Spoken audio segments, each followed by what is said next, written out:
everybody. Welcome to the Game Junkie Show. I'm your host, Crystal, and I'm joined today by two fan-fucking-tastic Twitter folks who are also first-time guests, which is super excited.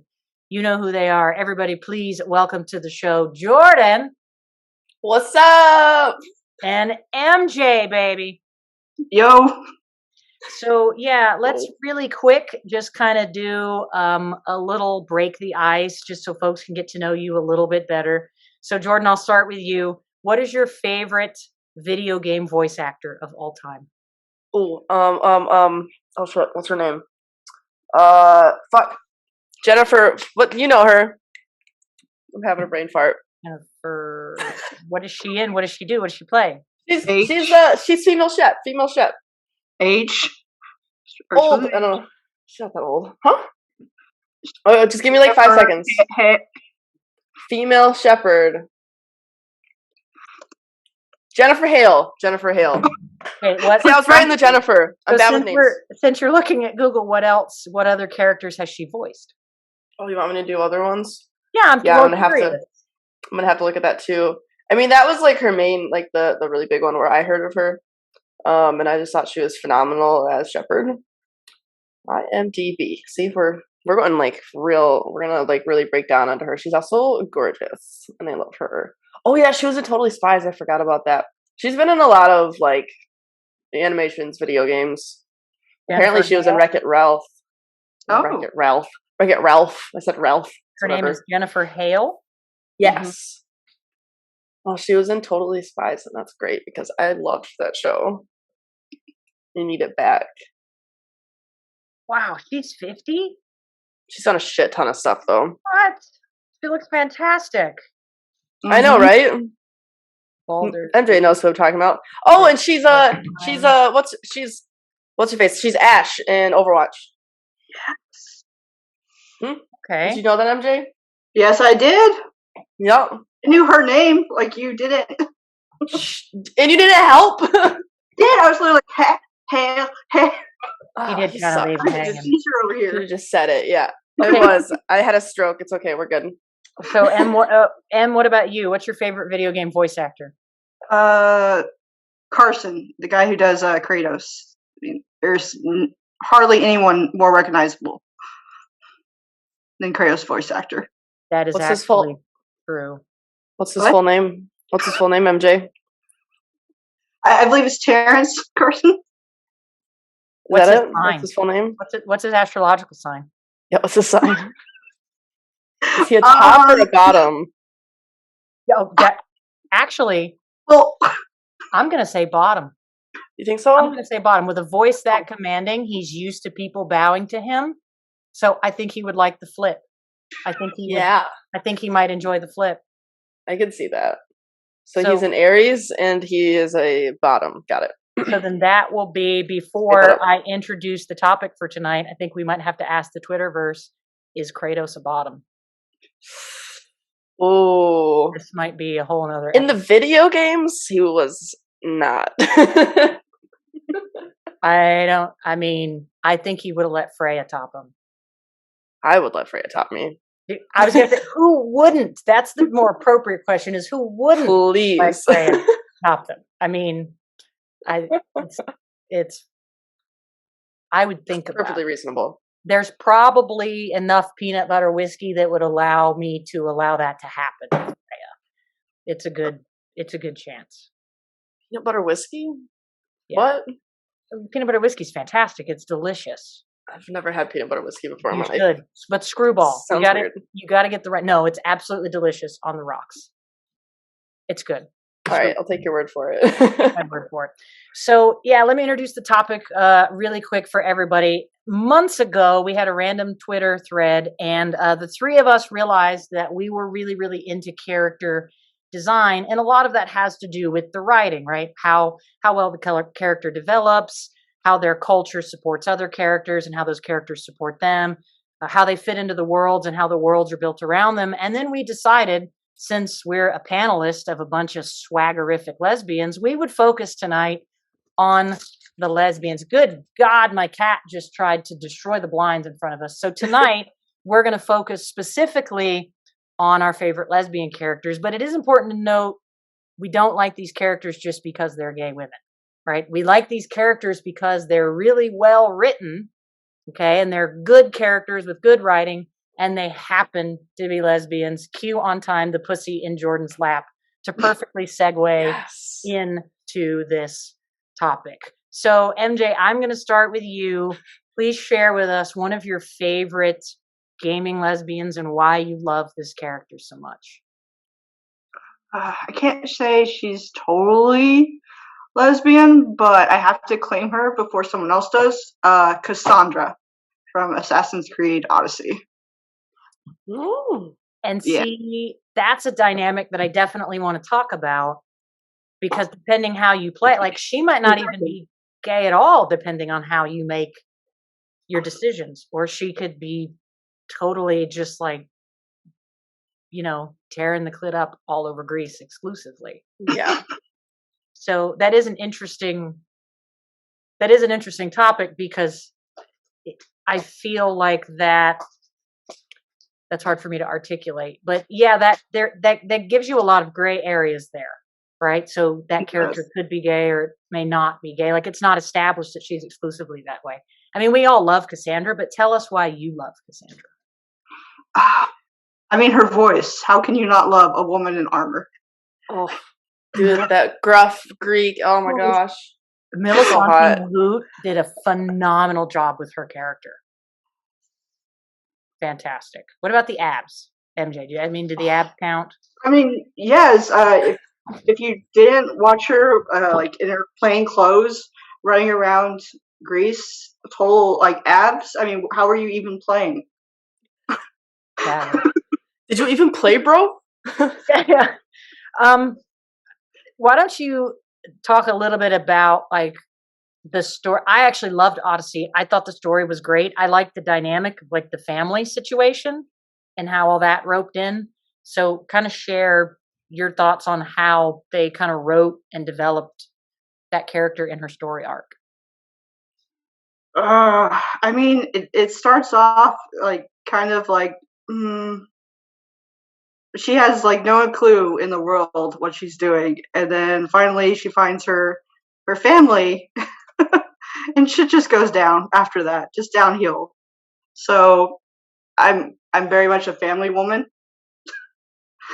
so I appreciate a solid character growth through family. Gotcha. And abs. I mean, it doesn't hurt And to abs. have an extremely chiseled jaw with like a perfect nose and a set of glistening abs. The hair. Right. As you swing swords violently but elegantly and cut the shit up out of people. Cassandra's a good choice. I love her character. Love me a strong woman. So you like Abby? Ooh. Abby's pretty cool, but she's not my choice. Also, she's not gay. She's into men. So, I mean, maybe she's into women too, but whatever. Is it my turn then? You are Jourdan. Wait. So, I mean... You're talking about Abby from The Last of Us, right? But if you like a strong woman, I mean, do you at least look at Abby and be like, yeah, that's a strong, that's a tall drink of water. She's pretty cool. Yeah. She's pretty cool. Is it my turn? Yes, it can be your turn, Jourdan. Yes. Yay, finally. Okay. Oh shit. Okay, who do I start with? I gotta go with Tracer, because she's like unapologetically herself, right? Like, and it was cool because she is an exclusive lesbian character in a huge game series. So like, there's a lot of characters that I have really enjoyed that you can make that choice for them, where, you could go in the gay direction, but they're never like actually established gay, just like Cassandra, even though she is totally gay. I'm totally so gay. But they give you that choice so that people can't be like, oh, they're forcing the gay agenda down our throats, because people do that because people are stupid as fuck. So, but yeah, I love Tracer. She's so bubbly.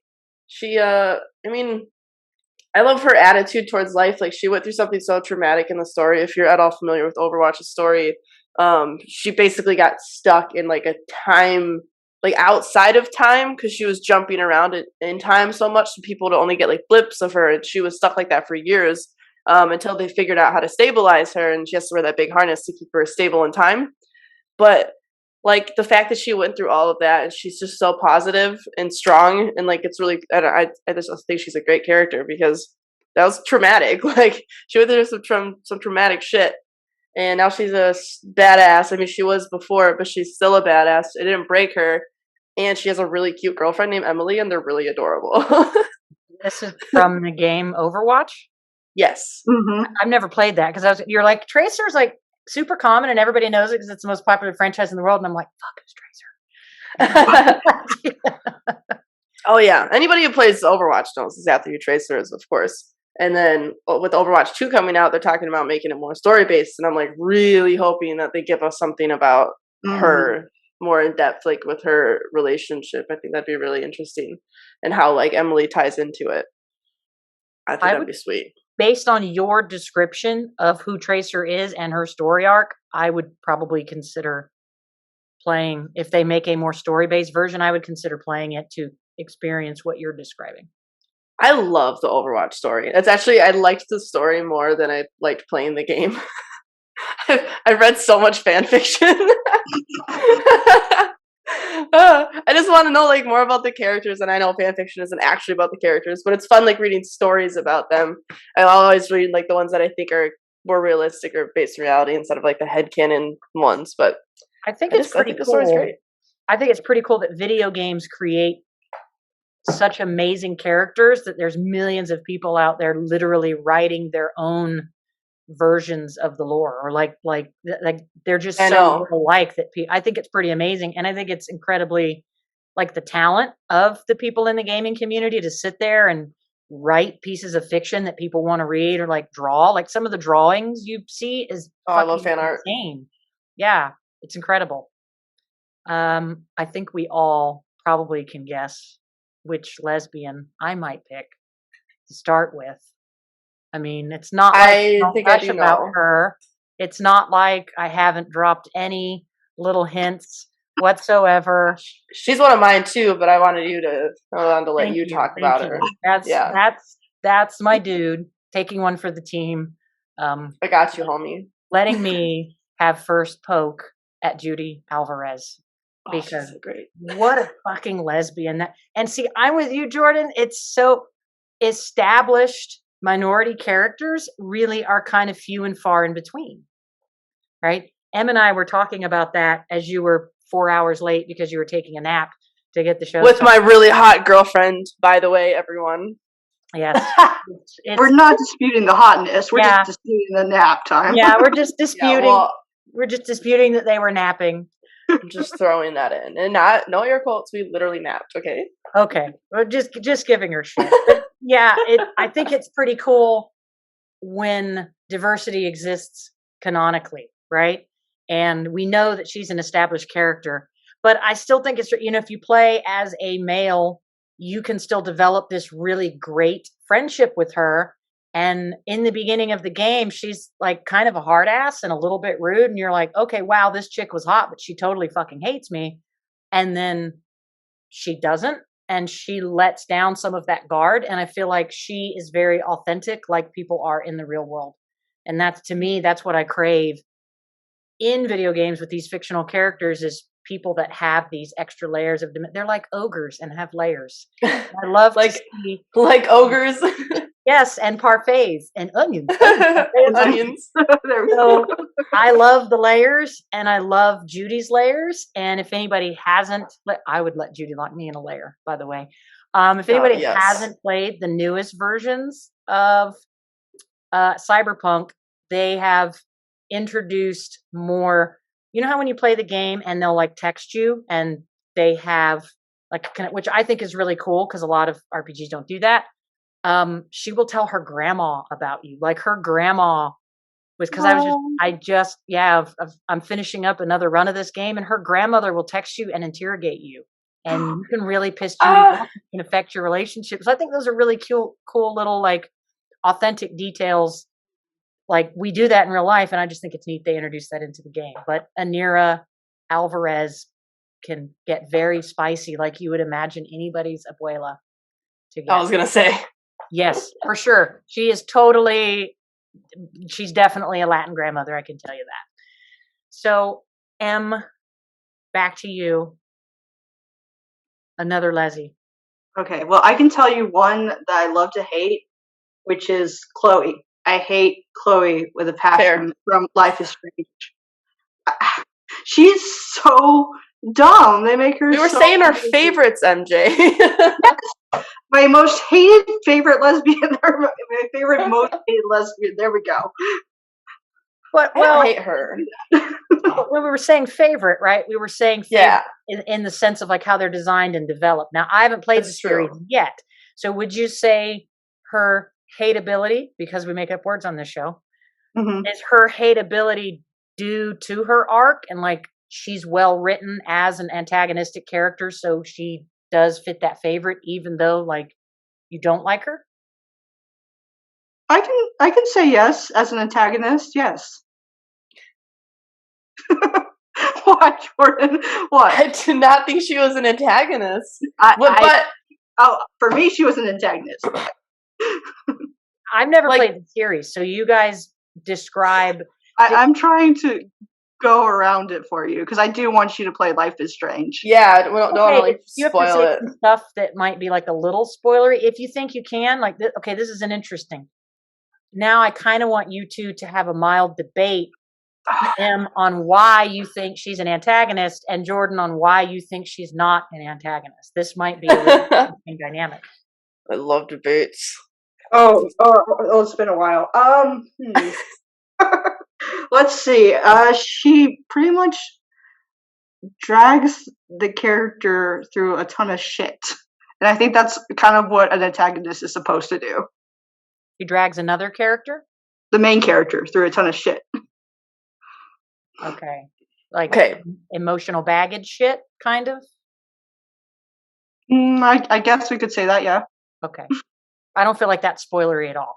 Okay. So she's dragging a motherfucker through the mud. All right. Jourdan, your argument. Why is she not? I entirely disagree. All right. Because Max chooses to be there for her. She chooses to help her, right?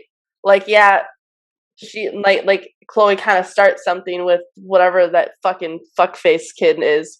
I'm already forgetting his name. Nathan Prescott, yeah. Yes. But I mean, he's also slightly at fault because he's psychotic, of course. But I think they're friends. They were best friends, and like then Max kind of like pieced out, and then Chloe went through something traumatic, and then they're back together again.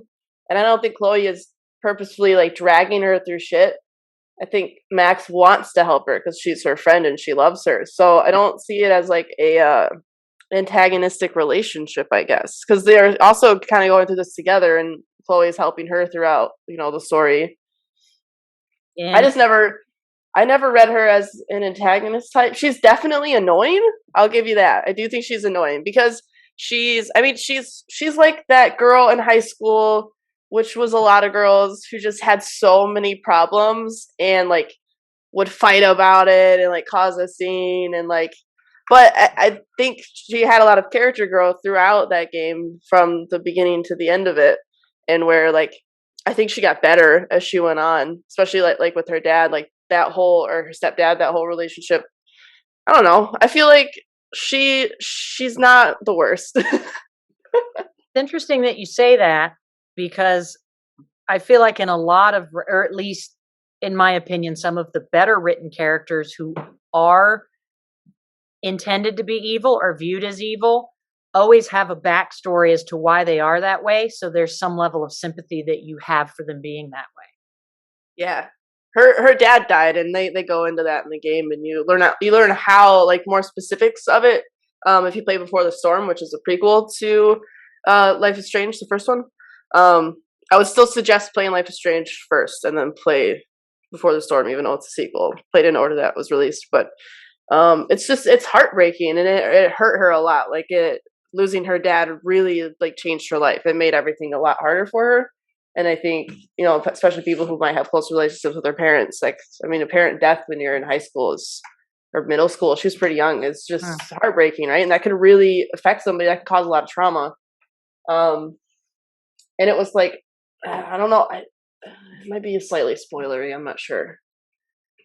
I feel like it's She what I'm saying wouldn't take away from. I don't think it would take away from my experience in playing it. I think she blames herself for it. Ooh. The situation that happens and the reason why, or like what he died from, and she kind of ends up blaming herself. So yeah, I don't know. I do like her.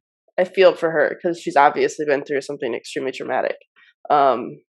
But I don't think she's an antagonist per se. Also, it depends on how you play too. So, like Life is Strange is choice based. You make choices on the direction that you go with it, even to the very last choice, right? And I won't say what my ending was, but I picked the. See, I thought it was the good ending. Some people would disagree with me that I picked the good ending. Emjae might know what I'm talking about, but let's just say one. Let's just say I went with one instead of everyone else. That's yeah, the most. Okay, now I know why you say that she is an antagonist. One over the many. Okay. One over the many. That's what I'll say without spoiling anything. I picked one over the many, and yeah, you'll have to play it yourself. We'll stop. Let me guess. You picked many over the one. Oh yeah. Oh, yeah. You monster. Just kidding. I feel like I'm more the monster. And anyway, this is Life is Strange. What you guys are describing right now. Yes. That's the one. Isn't that the one that dropped on Game Pass? It's going to, but that's Life is Strange 3, which is a totally different thing. Oh shit! There's multiples. Okay. Yes. Well, it sounds like it's still going to be the same kind of formula, which it sounds like definitely those games are up my alley. That story-based shit is my jam. Yeah, it's really good. The story is insane, and it's actually really fucked up. It gets really, really fucking dark. So I highly recommend it. Mm-hmm. So is that, even though you didn't like her character, I think what you're saying is that you like how they developed her to that point.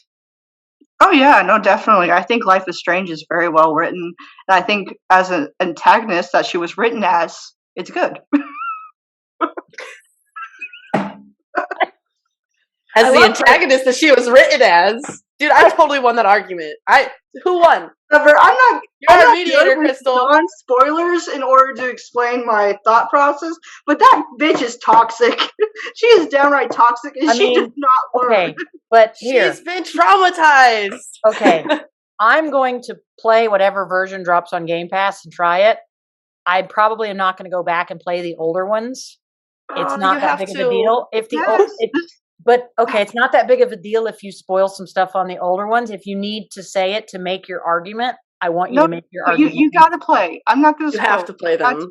But I really want to hear the like. No. You're going to play them? We're going to do another podcast, and we're going to talk about Life is Strange. Oh, I'm for that. I'm for that. Let's make her play.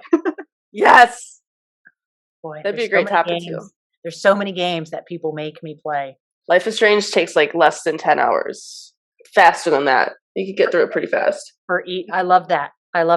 It's it's not a long game. Like foreplay. I can rush it and it can still be good if I need to. And it's like less than 10 hours per title. Yeah, each of them. And Before the Storm is only like 5 hours. It's a pretty short game. Sweet. So I can probably make a bundle. So 1 and Before the Storm are the same characters. 2 is different characters. True Colors is different characters, and then 3 is going to be different characters. So it's the only the ones that we're talking about right now is only the first game and Before the Storm. Ah, okay. So I need to see this Chloe and decide how antagonistic this bitch really is or not is. She is toxic. That's fair. And while trauma isn't necessarily an excuse for someone to act toxic, I think she does grow at least. Okay, so I want to talk about her toxicity because this is a character, even though we really do like because it's written well. So talk about the toxicity because it sounds like there is a way that you can write toxicity even to make that character like memorable and likable, even if it's a bad trait. So like what makes her toxic? I think she's just manipulative. Yeah. She can come off as very manipulative to Max. And I think a lot of it has to do with her loss that she's experienced. She experienced another loss too that like broke her heart, which I don't need to get super into, but like because you'll play. Yeah, guilt trips Max a lot. Yeah, she lost two people that were very important to her, and she feels guilty about that. And I think she puts her trauma on Max quite often, and that's the toxic part. So she's not a bad person. She has a well written, well defined backstory, and she's developed well as a character, but her baggage comes off as toxicity and Yeah, some less than stellar traits, but she still manages to be likable while the writers deliver those negative traits that you feel negatively about. yeah. I think like for me, I understood she's like 17 or 18, and then before the storm, she's like 15 or 16 or something like that. Oh, And awful like, years. I know when you're a kid, dude. I mean, teenagers are fucking dumb. You're stupid as fuck those ages. It's true, 'cause we don't High know school, better. oh, yeah. You don't. I don't think a lot of high schoolers know better, and they act up because of things that they've been through. I think if she was like 30 and she was still acting like this, I would judge her a lot more harshly. It sounds like Okay. it's really well. See, I'm a sucker for authenticity, and it sounds like it's really well written. I haven't played it, but what you're both describing to me seems like a realistic character, and that seems to be what I'm drawn to. Yeah, I think that's fair. Realistic to like a high school character that's been kind of fucked up. That's been through some shit. Mhm. Yeah. Okay. I think I need to play that entire fucking series then. So I think you have just sold it. But I am going to side with Jourdan on this based on her argument. I think that she is not an antagonist. She just deals with her baggage in a way that is less than stellar. I'm doing the dance. I'm dancing. I'm like, fuck you! Yeah. Hey! Whatever. We're Okay. going to discuss this later, MJ. Oh, okay. Anyway, that was a lot of time on one character. Yeah, but that's okay. That was an interesting. We've never done like an impromptu debate, I don't think, before. So that was pretty fun. That's a first. Jourdan, what's another character for you? What is another one of your favorite lesbians? Okay, so I've never actually played this game. Well, I played it once and I hated it because it's awful and it has the most toxic community in the fucking world. And I'm sorry if one of you were going to say this, but I love Vi from League of Legends. Only because I watched the show and got to know who she was. And then I started like looking into it and how she's never had like an outward gay experience in the game. But right before the series came out, they started adding voice lines between her and Caitlyn that were kind of like more flirtatious. Like it seems like they're kind of jumping into that. They saw like they've seen the reception of the show, how much people fucking adored it, and I've heard season 2 they're gonna keep like pushing their relationship forward. And so I think while she wasn't originally designed, maybe maybe the character or the creators did design her to be gay, but she's like But going they into did look that. at her. I know she looks super gay, so I would not be surprised.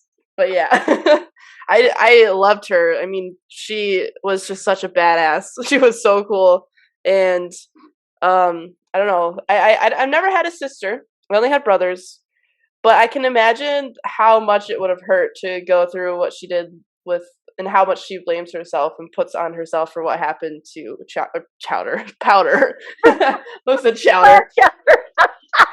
Wrong show. Powder, dude. Yeah. That I'm not a big TV watcher. Well, you guys know this because I've gushed about it. That show is phenomenally fucking written. The development is amazing. The foreshadowing is like stellar. There's so many nonverbal things they put in that show that tell parts of the story. I am right there with you that Vi is one of the best written lesbians. I think in the gaming space, like to date, possibly. Like to come that enemies to lovers arc and how both of them are exposed my to favorite. entirely different worlds. But like that's crazy. Like she got so screwed over and screwed over and screwed over. And it's like fuck enforcers, but I'm gonna fuck this enforcer. Like it's just I gotta be right there with you on Vi, dude. Like that is the she is so well written. The dynamic Yes. is fantastic. I want to see them progress because like how is she gonna fit in to a world that looks down on her? Like how is she going to adapt in Piltover where people are gonna like I really want to know how they're gonna explore that. Have you played the series? No, No, I you don't know haven't at anything about all. it? I started doing a bunch of research on it, on her character and stuff, because I was interested. And apparently, the lore in the video game is that she becomes Caitlyn's partner, not like romantic partner, but her partner, because Caitlyn, remember, is a police officer. Mhm. So in the League of Legends lore, Vi becomes her like crime fighting partner, basically. But a lot of it has to do with them trying to stop something that Jinx is doing. Like a lot of their story within the game is that Jinx is Yeah. up to something and she's trying to blow something up, and they have to go find her and stop her. I think when they introduced Vi's character, she was Caitlyn's girlfriend, and I think Caitlyn becomes sheriff, and they were partners romantically and work wise. I think because I think the cupcake reference, somebody that plays it was telling me that like Caitlyn can drop these little, there's some kind of little trap or something, like some kind of little that has a cupcake. I don't know. My fat ass would die if you put a fucking cupcake in a trap. That's all I know. Like that, especially if like Caitlyn put that bitch in there, I would dead, fucking dead. Legs for days, dead. Yeah, Fair. Vi's a great pick. We're going to talk more about their relationship before the end of the show. I can promise you. I can promise you. It's Wonderful. almost like I know things that are on someone else's list, Oh, okay. and that someone else is me. So, my number 2 is going to be Ellie Williams, and I Totally have to. fair. I got to pick her. She's, oh God, the development Naughty Dog did with her is so good. She's this she's this kid that's so naive and has no idea what gift and curse she has, and she has no idea what she's getting into, and she's so positive, and the world didn't break her yet. Like that's your Yes. first experience with her. Keyword yet. Yet. And then you watch these awful things happen to her, and you watch her develop this familial relationship with this guy, and then like you just watch her grow up like this in front of your eyes, and you watch her start to get broken, and you watch her start to get hardened, and you just watch her become the independent young badass woman that they throw you into with the second in the series and The Last of Us 2, and her. And I know some people are not fans of the writing and they don't like the way that the ending went. Uh, but I think it's a very human thing. If you don't have closure, uh, it's like that's a trauma is really, really, really serious.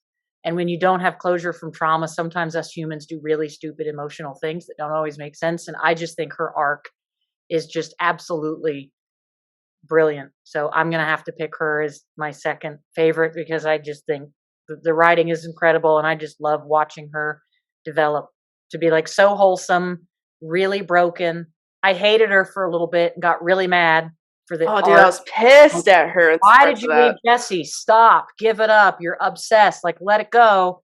And then for her to get to the end and do what she did, I was terrified that she was going to hurt Lev. Like, I was so disappointed.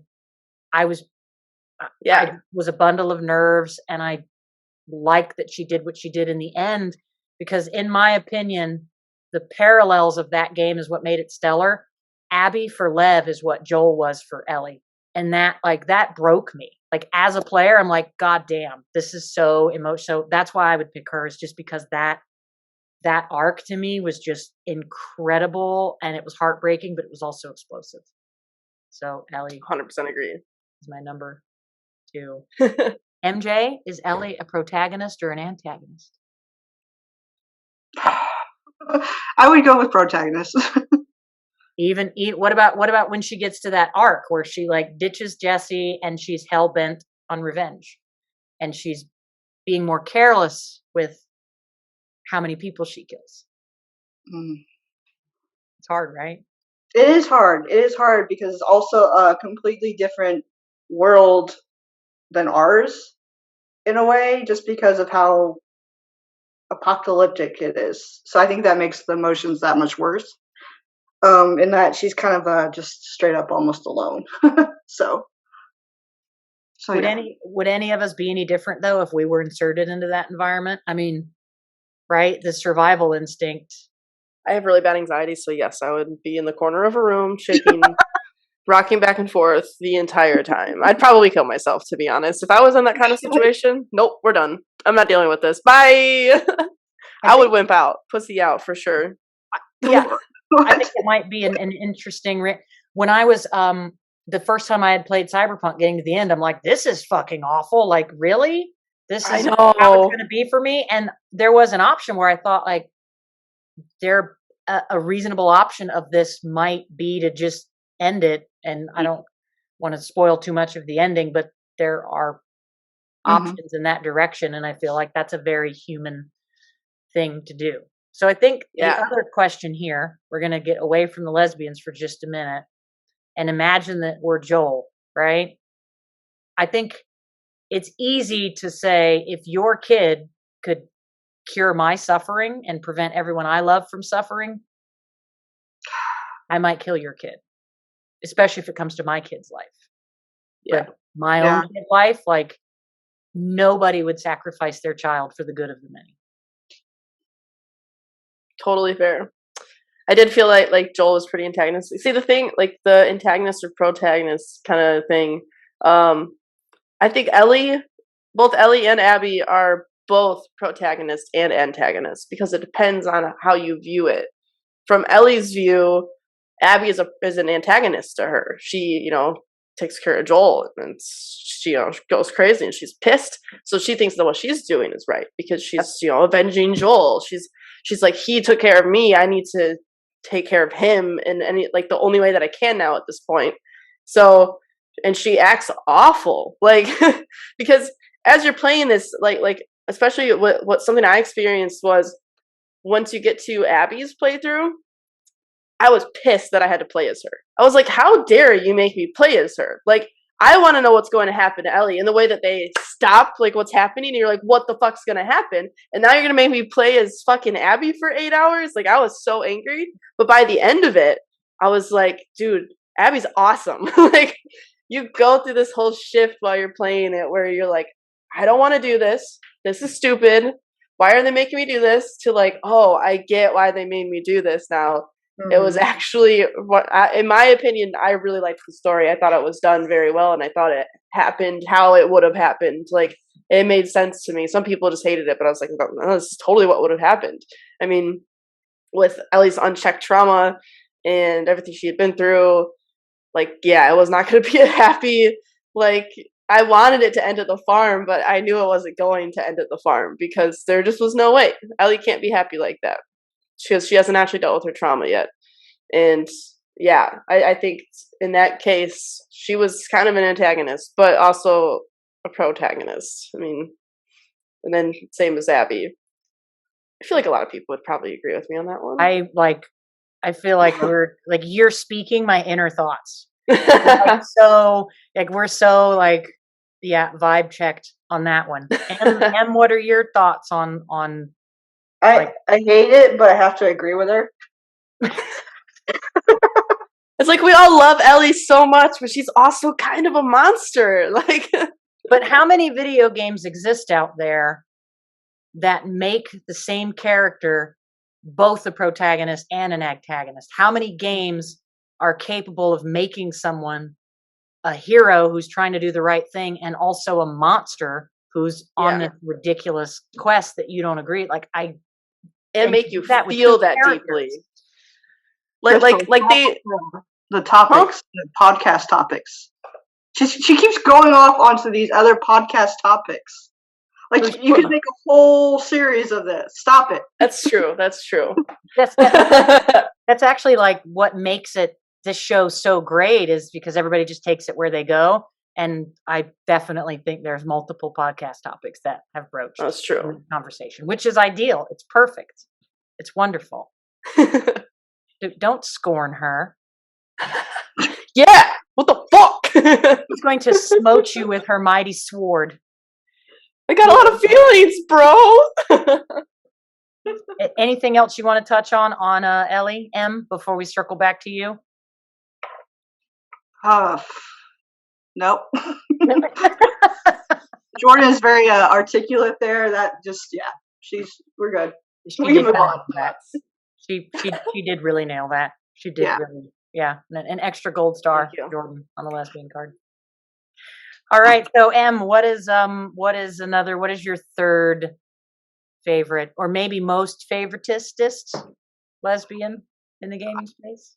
I really did want to say V here, but I should have expected that Jourdan would have claimed that. E or Vi? Vi. Okay. Yeah. Because So, there is also V in Cyberpunk. That's why I asked. so yeah. So now I'm not really sure. I guess I could say Liara, depending on how you play Mass Effect. I was considering her too. Yeah. I mean, if you would like to talk about Vi though, and why you like her so much, I mean, please do that. Like, it's, you're allowed. I mean, to love she her. did the total like Korean power move to Caitlyn. So I mean, that was instant love. She did what? The Korean power move, the hand on the locker kind of thing. That's a Korean power move. Oh, I don't understand the reference. Oh, I think it's either manga or it shows a lot in Asian flirtation or something like that. I want to say. Oh, or Asian Japanese power move too, I guess. Yeah. in a School kid. brothel, no less. Yes. This is something interesting that I did notice in the show. When they go into the brothel, they really make Kate seem like this, like, kind of shy, inexperienced, kind of like almost like this mousy gal. But she's totally fucking not in the rest of the show. The rest of the show, some of the time, she has like daddy vibes. Yeah. And did you notice that when Vi came back, Caitlyn was talking to a girl? A hot one too. Yes. Like, her game We all was noticed. on. Yeah, we all noticed. She was like, giggle, giggle. And I was like, you found the hottest chick in this place. You have game. You sat there and acted like you didn't know this guy was blowing bubbles out of his butthole. And then, like, the other group, that's what I assume happened with the bubbles. Somebody was probably blowing bubbles out of their vagina. That's what my brain made it. You know what I'm talking about? The scene? That's, to me, it was not ping pong balls. It was bubbles from the vagina. That's just, in my opinion, what happened. Yeah, so she goes from like that, like, oh my God, a vagina, to I'm flirting with the hottest chick in this place because I'm Caitlyn fucking Kierman. Mm-hmm. Word. So I guess I could actually say Caitlyn then, because she's a badass. I mean, she can outsnipe who was it? Like the top commander of the army. Grayson. Much. Yes. But did Grayson let her win? We'll never know. No question. We will never know. Caitlyn is bae. I'm not even sure that I really know what bae means because I'm old and I get lingos wrong and I try to get up with the young people to sound cool. You were right. That was good. Okay. Yeah. Thank you. It was so natural. Sometimes I get them wrong and I'll like insult somebody but think I'm using a cool term. It happens. Jourdan, you're up. Who is your number oneest, most favoritist, bestest lesbian? This is hard. I'm trying to think of a third one. I have to like Google this. I feel like it's hard. There's not a lot. There's not a lot that are established. Oh fuck! I know. Oh, Steph Gingrich.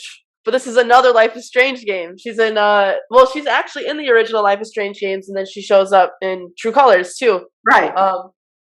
She is like out gay. She's like a big advocate. They do like a decoration during Pride Month, and she decorates the whole record shop to make it like super gay. And she uses like they have the flag that also has the trans lines in it, and then like the Black Lives Matter lines in it, which is like my favorite Pride flag because it's just like it's like everything in one pretty much. I know there's still other things missing, but whatever. And she's just so cool. She's just so cool, and she is level-headed. I think she's been through shit too, and she's just like a badass. And she like paved her own way. She decided what she wanted with life, and she was like, "I'm gonna do this. I'm gonna live in a little mountain village and be a DJ and work in a record store." That's fucking awesome. I know, right? And then you can choose to be with her, right? Alex can choose between her, or she can choose between the guy that I don't even remember his name because he's literally so boring. So, no, guys, no, Steph, lady I already DJ, advocate. We don't need that wiener in here. no. I thought he was so boring. I did not care about him at all. But he was the choice if you wanted to make Alex straight. But she is. I think she's like self-proclaimed bi. I think in the game. So I guess she would be queer still. But of course, I went with the girl. I went with Steph because Steph is amazing. Sounds pretty amazing. Yeah. You Oh, and then guys- I had like a really quick bonus one. I'm cheating real quick with this one because she was in a video game, but she's actually not a video game character. Cora. Just throw that one out there. Oh, wait, Cora. Wait a minute. Was it Cora with a K? Yeah, Yeah. from The Legend of Korra. There is a video game. let me come over there and slap you. Isn't Cora like That's my like an bonus. anime Yes. show? The like the Last Airbender. She's The Legend of Korra is the second. It's the follow up. She's the next Avatar after Aang is. It's the blue people. No, Aang's the little bald kid. I don't watch. Yes. I don't know but my wife likes the Airbender thingy. People Yeah, die. I'm with just the, cheating. Oh, like, I damn just- it. I couldn't get you with that one. I just had to name drop Korra because she's awesome. I mean, I love awesome lesbians. Yeah, That's and why she we're is all in here. a video game. She's in a video game. It counts. My number one. She has dethroned Judy as the queen of my heart. Mm. Piltover's finest, Caitlin Kierman. Okay. Oh. She's done it. I love. I think that the show does a really good job of bringing awareness to very real socioeconomic issues that exist between the very privileged folks and the Mhm. rest of us who are obviously from the undercity, right? Yes. Or at least I can say that. My trailer park I grew up in was definitely part of the undercity. And what I love so much about Caitlin is that she rebels against that. Like she has this sense of adventure and she hasn't let any of that privilege take away what she wants. Because I think in a lot of content, I think when you see prominent families, especially having a parent that's a politician, you kind of have to fall in line and live in this box that they establish for you. And Caitlin is just like, yeah, I fucking lick vagina and I don't give a fuck that you're a politician.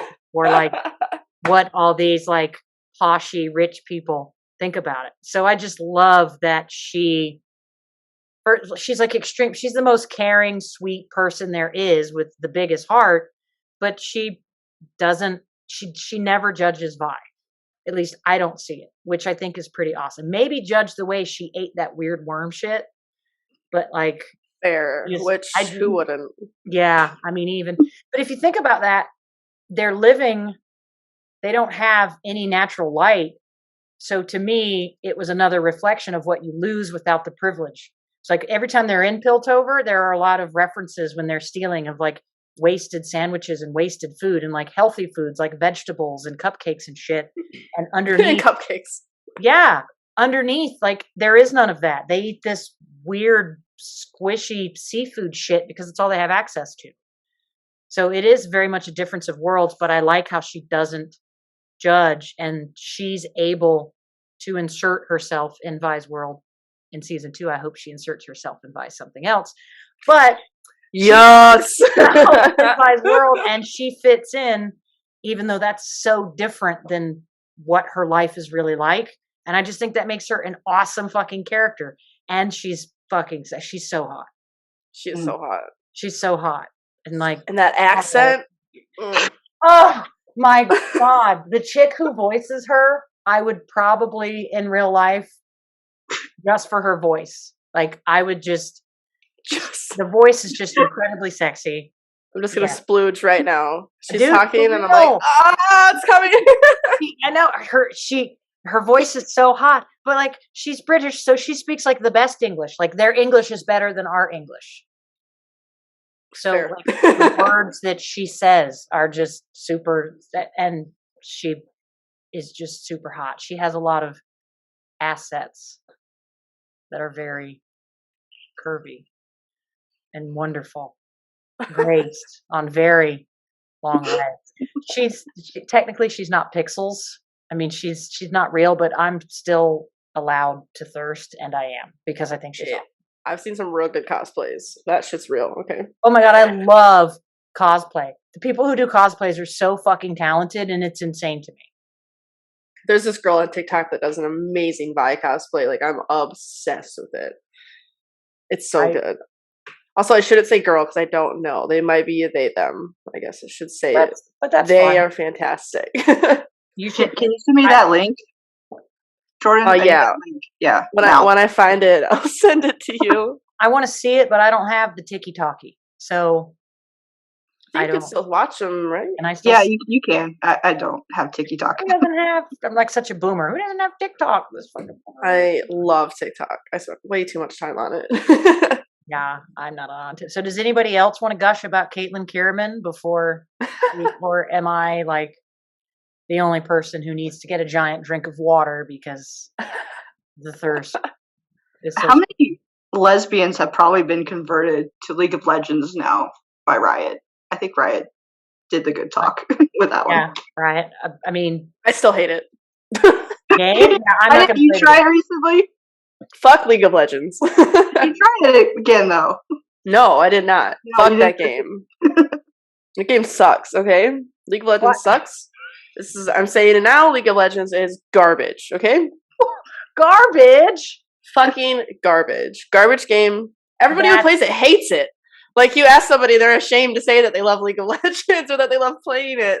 It's a garbage game. Aren't a lot of people who play games of that style sort of kind of shamed by a lot of people in the gaming community, though? Isn't there like a weird... Probably, yeah. And I'm just contributing to the shame. Shame on you.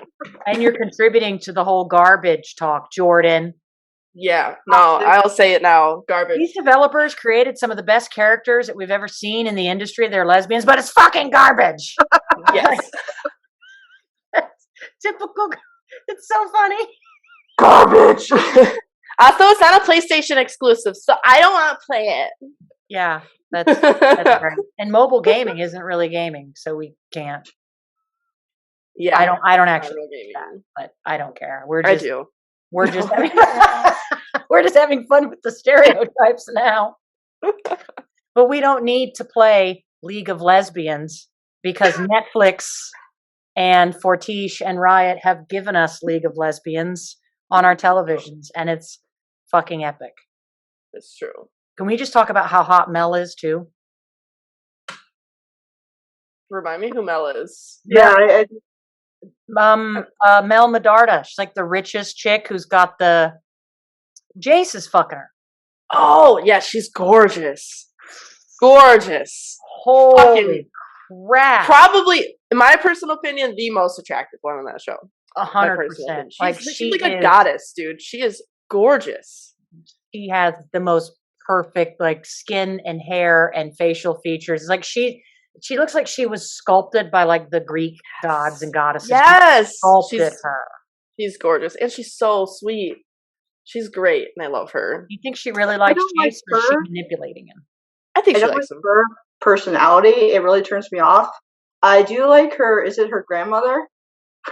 Her mom? Her yeah. Her mom. You like MILFs? Yeah. Yeah. My girl's a MILF. Don't let her listen to this podcast. Tell me more about what you don't like about Mel's personality and what you do like about her very abrasive mother's personality. Emjae's just into that. You just want to get stepped on by her mom. Let's be honest.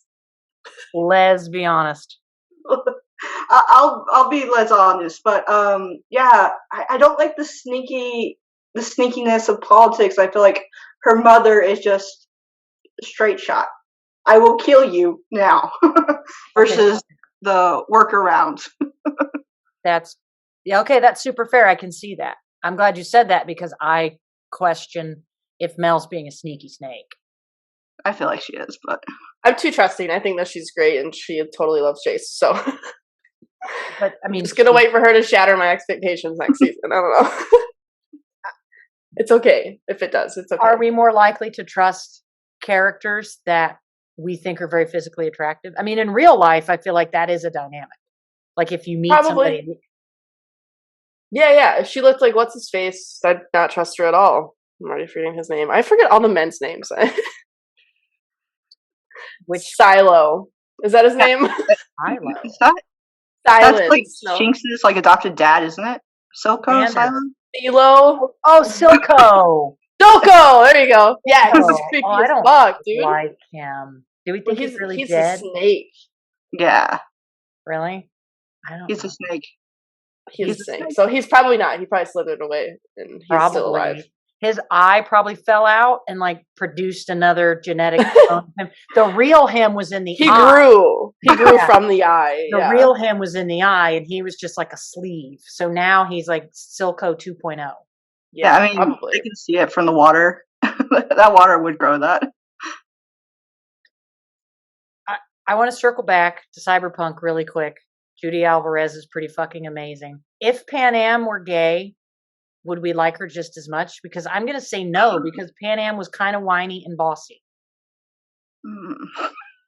I'm gonna let you in a little secret. I'm really attracted to whiny and bossy. Pan Am is super hot, but she's whiny and bossy. So did you like Dina? Because I felt like Dina was I extremely bossy. loved Dina. I thought she was amazing. I liked her more than Ellie. You do like bossy bitches. I think Dina was so good-hearted. I loved Dina. Okay. I feel like she was trying so hard to like hold on to Ellie and like trying to keep her in like a good place, right? And then at the end, I think she did the right thing. I think like it was really sad, but she was like, "If you leave me, this is it. Like, I don't want you to go. It's up to you, but I'm not doing this anymore." I'm like, "Fuck yeah, you're not." Like That's you don't. She doesn't need to keep being dragged by Ellie. That's and Ellie's. true. Yeah. So you just said something that made me think we should do a fun experiment here. I wrote down what everybody's answers were. Now I think we should analyze what that says about us and possibly our real world tastes as it compares oh to my the gosh. lesbians we picked in the game. It might be fun, right? That's It might be fun. So we're going to start with M because I have made M the poor guinea pig this whole program No. and thrown her in the fire and made her go first. So M picked Cassandra, Chloe Price, Vi, and Leora. It's safe to say that M might be a sucker for a nice physique, nice set of arms, nice set of abs. Would you say, M, that might be on character for you, perhaps? I do like going to the gym for something. But I mean, is that like something that you're attracted to when you see another individual? Oh, very much. That's what I meant by going to the gym. Oh, she's like, I'm not working out. I'm fucking I'm shopping. You're like those dudes that go to the gym and just sit around watching girls work out. No. What a I'm kidding. I'm kidding. Do you think that Chloe says anything? Is Chloe the kind of woman that you might avoid, even if you feel empathy for what somebody's been through? You want to avoid those kind of traits? Yeah, I've been in a toxic relationship. We're never going back. I don't care how hot the girl is. It ain't happening. It is true. Like, it doesn't matter what somebody looks like. Please don't put up with fucking bullshit. Okay. Very interesting. I actually don't know who Leora is, so I have no idea. Liara. Liara. She's from Mass Effect. She's a blue alien who is also super hot. Yeah. See, I actually never played any of the Mass Effect games, and I'm going to get some shit for it right now. And she goes from extremely boss. It's amazing character arc. Oh, her character arc is so good. She's so cool. I have a feeling. I don't know why I never played those games. I think there's games I know I'll like, but I just say, fuck it, I don't have the time, so I'm not going to do it. But I feel like Mass Effect would absolutely be one of those franchises that would totally grip me. Oh yeah. Easily. It's an amazing series. Phenomenal. The storytelling is amazing. I think it's a lot of fun. I think it is pretty awesome that a character can be so likable and like fuckable in that context and not really be human.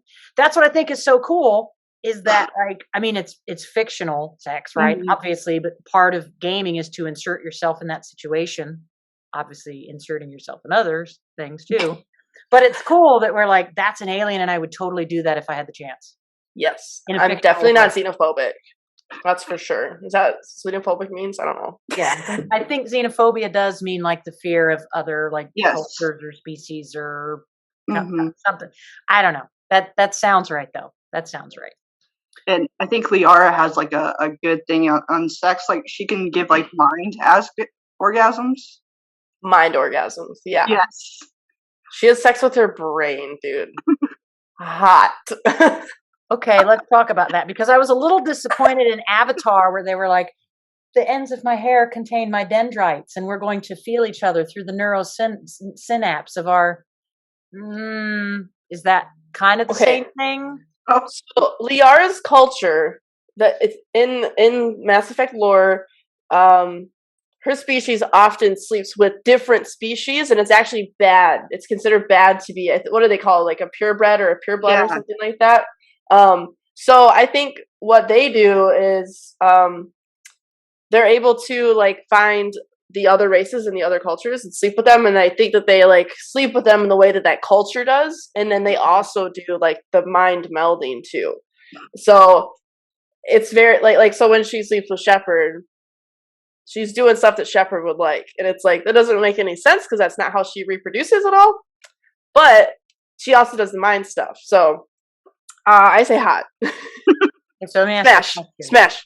Could she theoretically, if I were an alien and I could mind fuck, I could be like multitasking. I could be like working and making money, but with my mind Yeah. I don't know if fucking. she does that, but yeah, that'd be cool. But theoretically, if I could do that, that would be an exceptional skill, and I would like to do that Fair. because I would be. That would be awesome. I would love to have like telekinesis, and the fucking kitchen would clean itself through my fucking mind power. And if I could add Yes. orgasms to that list, that would be stellar. Yes. Agreed.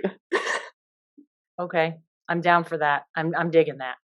So, this is your chance to judge Jourdan based on the women. Oh yes, please, let's go. In this episode, I know. You're gonna have to remind me what I said too. I already forgot. Don't worry, I have it. Tracer, Vi, Steph Gingrich, and Cora. So, what does that say about Jourdan's possible theoretical tastes, perhaps? Am I allowed to answer this first, or are you going to make MJ answer this? Anybody can answer it. I don't. Okay. Fine. I think I pick characters that I relate to more. Not necessarily that I want to fuck. Just characters that I find strong and like emotionally strong too. I really just find that attractive. Having that like emotional strength, going through a lot of stuff and then being able to overcome it. And like the independence, the making their own way, making their own path. It's like part of the reason that I love Aloy so much, which headcanon Aloy is lesbian. But He's gotta be. Thank you. So, but I think feel like you identify. Like, do you feel like that's you? That's how you approach life, and that matches your personality. Yeah, Aloy especially for me, because of the way that she was raised, being an outcast, because she was different. That I feel that a lot. And then basically like her curiosity, because I was raised really religious, so her the Nora were also very like the gods, the land gods, and blah blah blah, whatever. They made it religious, and they made it like into like a belief system instead of actually looking into the science. And Aloy was from the start super curious. She starts to learn about those things and makes her own path, accepts that she's an outcast, and she's a fucking badass about it. Like, she's so strong, and she's also insanely intelligent, which I also love. Oh, so smart. Well, I mean, Elizabeth was. Oh, okay. Fuck. I don't want to spoil Forbidden West because there's a lot of people that haven't played it. I haven't finished it yet. Oh my god. Oh, I want to tell you so bad. You can miss it. There are really critical things to know about the character that. Okay, I'm going to spoil a little bit about Zero Dawn because that game's fucking old. Okay. Yeah, forever. You're allowed to. You will learn there's a place towards the end of the game where you have the option to have a lot of additional dialogue the game will not make you have. So you could miss these things entirely. I had a fit with excitement. There are things you will learn about the person Aloy is cloned from that might make you circle back to this conversation one day. It's just Ermagerd. Already putting together like and theories in my head. It actually made the ending emotionally hard for me because it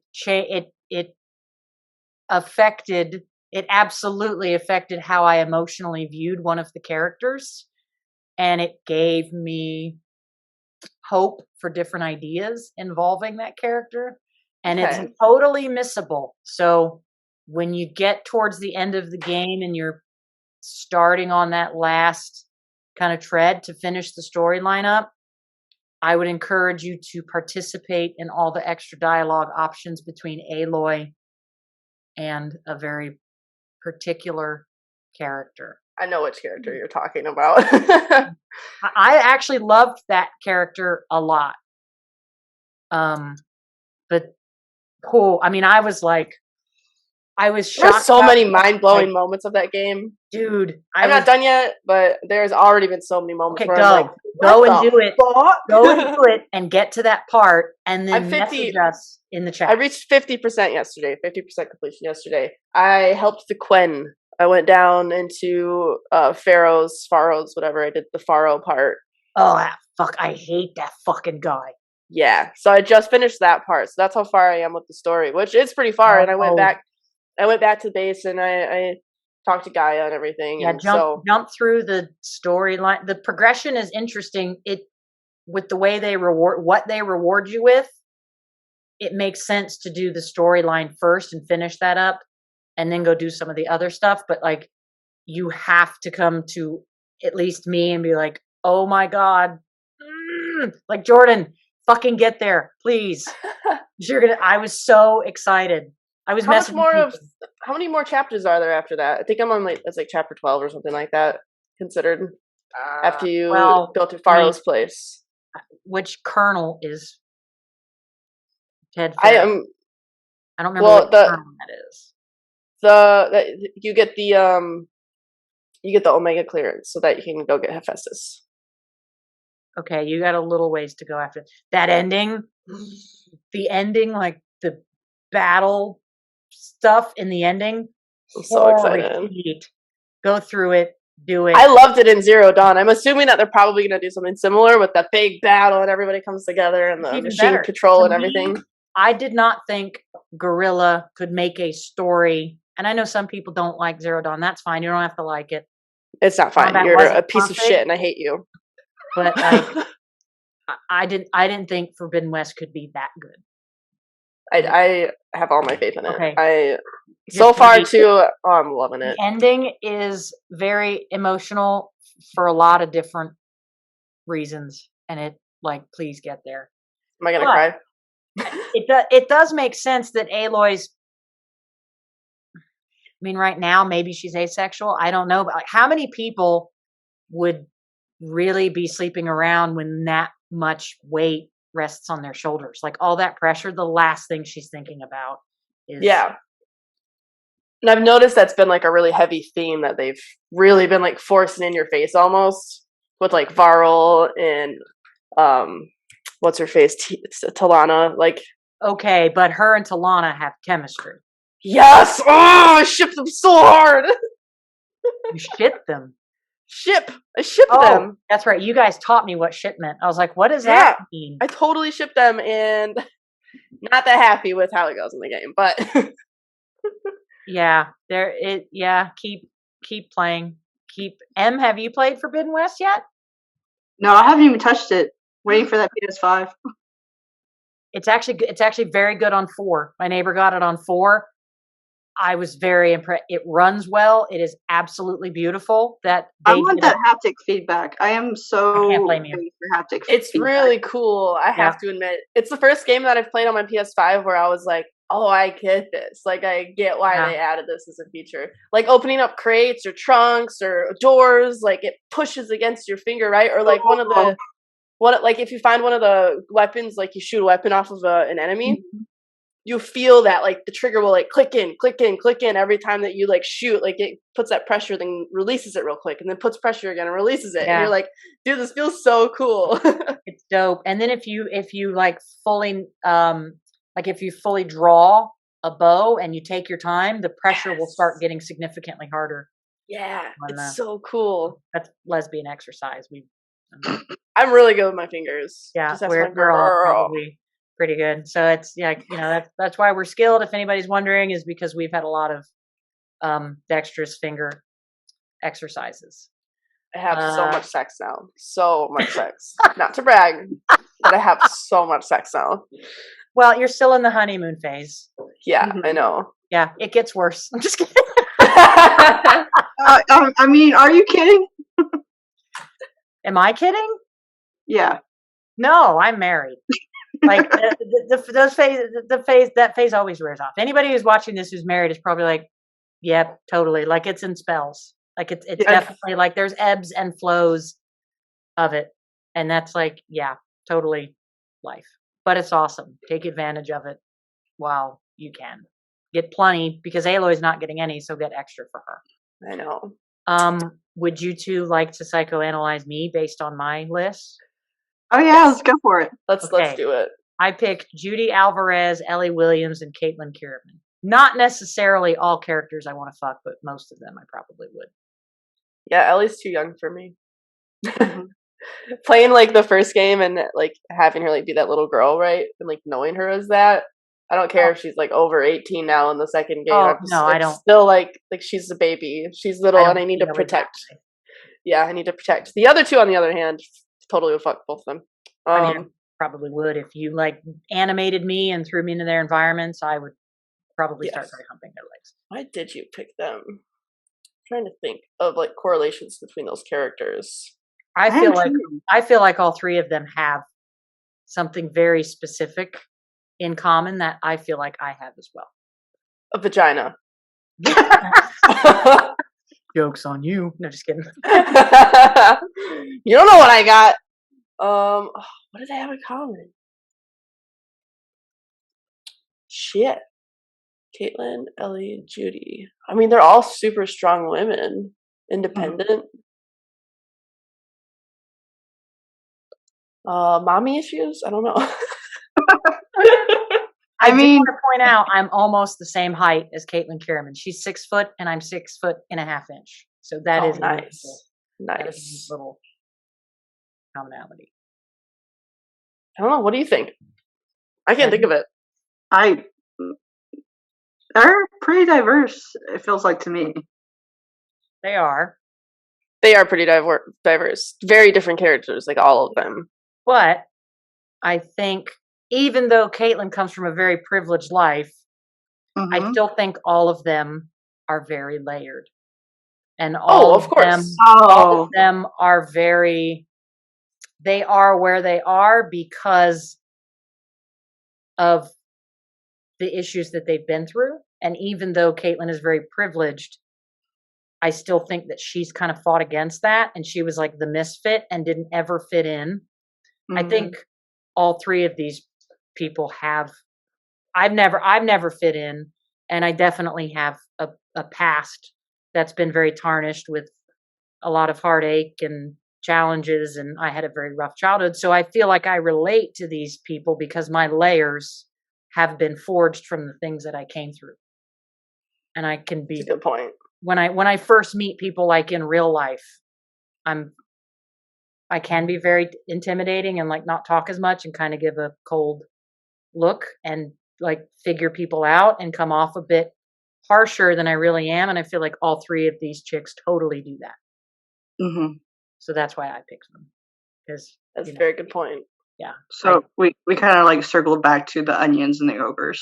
The onions, yes. I'm pretty much an ogre. You want to talk about Shrek? Yes, I'm pretty much. They're all on Netflix now. Would fuck. Smash. Oh my god. So no, I'd smash Fiona for sure. Not Shrek though. Sorry, homie. No, I bet he has a huge dick though. Oh my god. Actually, you're probably right. Yeah, dude. Shrek has a big dick. Well, I think ogre wiener's probably supposed to be big wiener. That's true. I mean, that Fiona makes has great sense. titties. I mean, yeah. I mean, if I were an ogre, I'd be like fucking 10-10. I would smash. Like, 100%. I'm like- not an ogre, but I'd still smash. yeah. Well, I mean, Liara is not even a human, and we'd still. I mean, you're not xenophobic. You're not discriminating the gene, the bobs and Nope. vagine. Nope. I do discriminate against furries, but that's a different topic for a different time. Are you afraid of them? They're gross. Right? I'm not into that one. What, Em? She doesn't like the pussy hairy, pretty much, is what I'm hearing. The pussy hair. I mean, I don't mind. Hey, now that you went there, okay. And you go Oh, there. jeez. We're talking about Okay. pussy hair? Is that where we're going? No, but okay. We did. We can, if you want. Ellie and Why? Nina probably hooked up on that multi-day trip through Seattle to go hunt people down.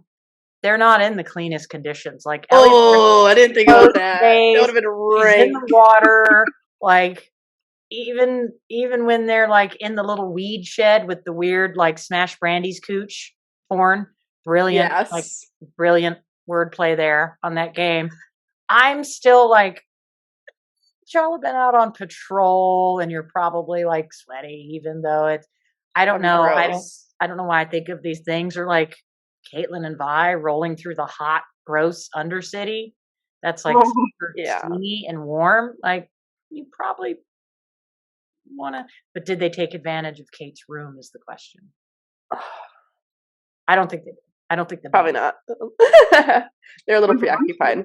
But- I definitely would not put my tongue down there, personally. If that was the situation that we were in, I'm not putting my tongue down there. because I will use my fingers. Yeah, because I can scrub that off easier. yeah. Yeah. But like if you're like that rank, I don't want that in my mouth. Thank you. Thank you. People watching this are like, what? Now you understand lesbianism a bit. Yeah, I don't think they hooked up, but there had to be some kind of conversation or like deep spooning, because in the bedroom scene, right after she caresses Vi's cheek, which is what Jourdan secretly would like to do. Jourdan would absolutely caress Vi's cheek. I would prefer to caress Caitlin's, actually.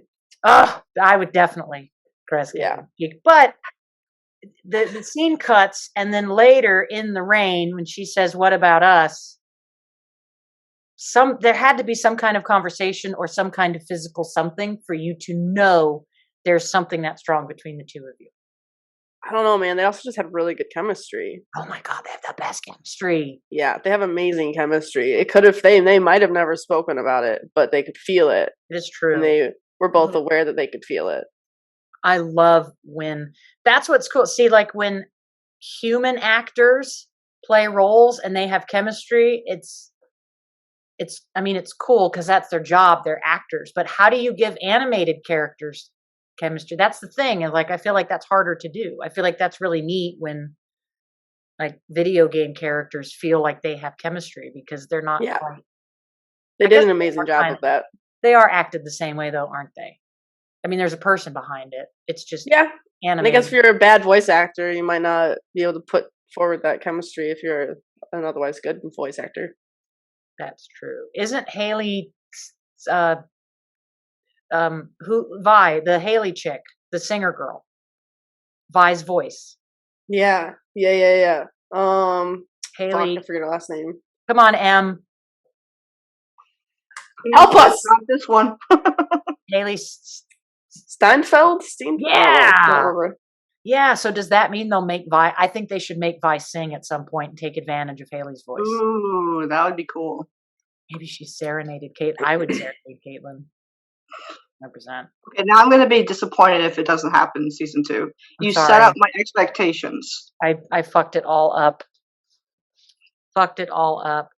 Was it Haley Steinfeld that did it? I think so. I really do. Yeah, okay. I think so. The pitch perfect girl. She was also in Bumblebee, right? Yeah. And doesn't she have like a singing career? Isn't she Yeah. okay? I know I'm not a huge TV show watcher, but she was fantastic in Dickinson. I've not seen that. It's the Emily Dickinson one, right? Yeah, I'm It's actually gay too, isn't it? It is, and I'm a fan of Emily Dickinson, and we don't know, but based on what it's likely that she could have been in love with that Sue woman, like realistically, based on her poetry. I actually love her poetry. She's one of my favorite poets, but I like the show because they introduce so much of her poetry and the writers take their spin on what they think that means in relevance to her life and the people in her life, and they incorporate that poetry into the writing so well, and that's why I really like it. It's not just the scissoring. It's like actually That's why I watch it. Poetry and do they scissor? No, I'm not watching it. No, I don't. No, I don't. They don't like Xerxes. Wow. Xerxes. They don't like. I'm offended. That's yeah. Sorry. So yeah, it's like it's that time. So before we wrap up, did we miss like any super important gaming lesbian? Because I feel like we did a pretty good fucking job. There's really not a lot. That's No. the thing. A lot of them are choice based because developers are too fucking scared to just go through with it and make it canon, you know? Yeah, and I feel like it's worse for men. I feel like gay men have even less options. Oh, there's hardly any. Yeah, I've had a good conversation with Matt about that before. I assume Cannibal? Yeah. Yeah, okay, just so everybody knows who we're talking about. The Matt, Sexy Matt, Laura Croft Matt, Gun Matt with titties Matt. We've had good conversations about that. There is a severe lack of gay men characters in video games. It's really sad. I would say in content in general, it has become more commonplace for you to see canonical lesbian or bisexual women relationships, but it's far less common for you to see men in same-sex or bisexual relationships. So do you think that that's still a society problem, whereas 100% people are viewing women, right, being together as more acceptable than men, and that's affecting all forms of content? Yeah, I think for some reason, a lot of men are just like, I don't know, they get grossed out by gay men, you know, but they don't think that lesbians are gross. So, and then a lot of women are a lot more accepting, I think, to the idea of being with another woman or gay couples being together. So, and because of the sexualization, I think there's a lot more sexualization of women just in general. So that is true. They're more accepted to be together because the male audience might be homophobic, but only against gay men because they think the girls are hot.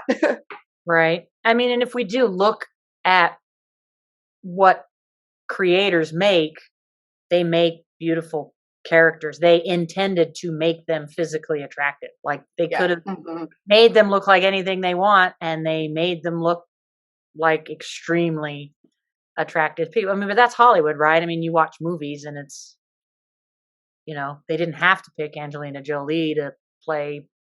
Who'd she play in The Immortals? I don't know. That's the only reason I watched. I'm not even going to lie. We're talking about sexualizing women. I watched that movie because I like to look at Angelina Jolie.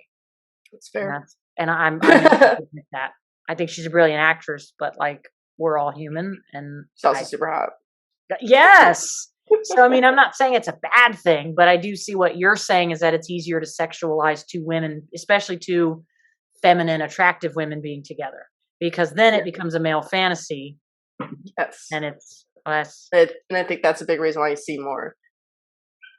And it sucks. There needs to be more gay representation too. More gay and more trans representation. Oh, for sure. Because trans is definitely a hot topic because it's so judged by a lot of people too.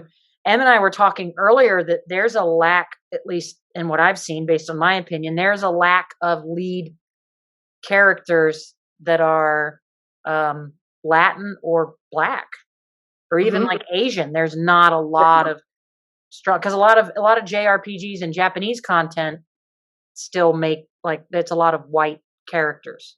You know what I mean? It's a lot of Western culture, even in their game style. So I feel like how many lead Black men are there in gaming? I can't think of a lot, or like how many lead. Well, we've got Miles Morales, right? Who's I think Puerto Rican. Half and half. Yeah, I think he's half Puerto and half. Rican. Half black, half Puerto Rican. Yeah. That's one guy. That's one. You know, it's like think of a list. One. Yeah, and technically, like he's representing two different groups of people that are Yes. represented. So yeah, I think that's definitely worth noting as we wrap the episode up that representation is not a political statement. It does not exist to push it down your throat. It's not a secret way of converting people to make these decisions to become this way. Like it's just literally art is reflecting life because diversity exists in real life. It might not in your life, but it does in the real world. So it's Down with white men. Just kidding. Oh God! Here we go. Now it's become the feminist episode. You are canceled now. White straight men. Oh my God! Everybody that knows us knows we're joking anyway. There's probably going to be like one guy on YouTube that gets this far and is really mad, like, "You freaking because you wouldn't fuck me." Yeah, it's okay. So as we wrap up here, Em, where can folks find you and follow you on social media? Yeah, sure. I'm trolling Emjae on Twitter, and that's pretty much all I do on social media nowadays because I have no life because I have school. You very much have a life. You're just a studious and very driven intellect who is smart enough not to fuck around with all these social media platforms. So I'll make sure that everybody's links are in the pinned post on YouTube and on Anchor so that you can follow. Jourdan, where can folks find you on Twitter and where can folks go to watch you stream on the Twitch? Oh man, I don't really stream anymore. Okay, Galactics GG is my Twitter. Yeah, you said I don't have to spell it out because you're gonna put it down there. And then it's I believe it's Galactics GG on Twitch too, but I am a very fucking busy person, so I do not Twitch stream much anymore. Okay. But if I ever do, I pop in like once every couple of months, right? And then I'm like, I'm gonna do this, I'm gonna get on this, and then I'm like, fuck, I'm tired. I work way too much. But yeah. I'm on Twitter all the time. Also TikTok. I'm your dad, Jourdan. You gotta include that one. I love TikTok. I'm your dad, and it's IMYER dad because it's from a song by a band called Girlwood, and it's a really good song. It's hilarious. She's just like mocking dads. Oh, that's not what I thought. That's not where I thought you were going with that. I'm sorry. I thought it was something completely different. Oh, but yeah, I'm your dad, Jourdan, on TikTok. Okay. Yep. Well, that's that, everybody. I hope you enjoyed this big, giant, very gay episode. Thanks, Em, and thanks, Jourdan, for coming on the show. We will definitely have to do this again. And thank you, everybody, for watching and listening. And we'll see you guys real soon. Bye, everybody. Bye. Peace.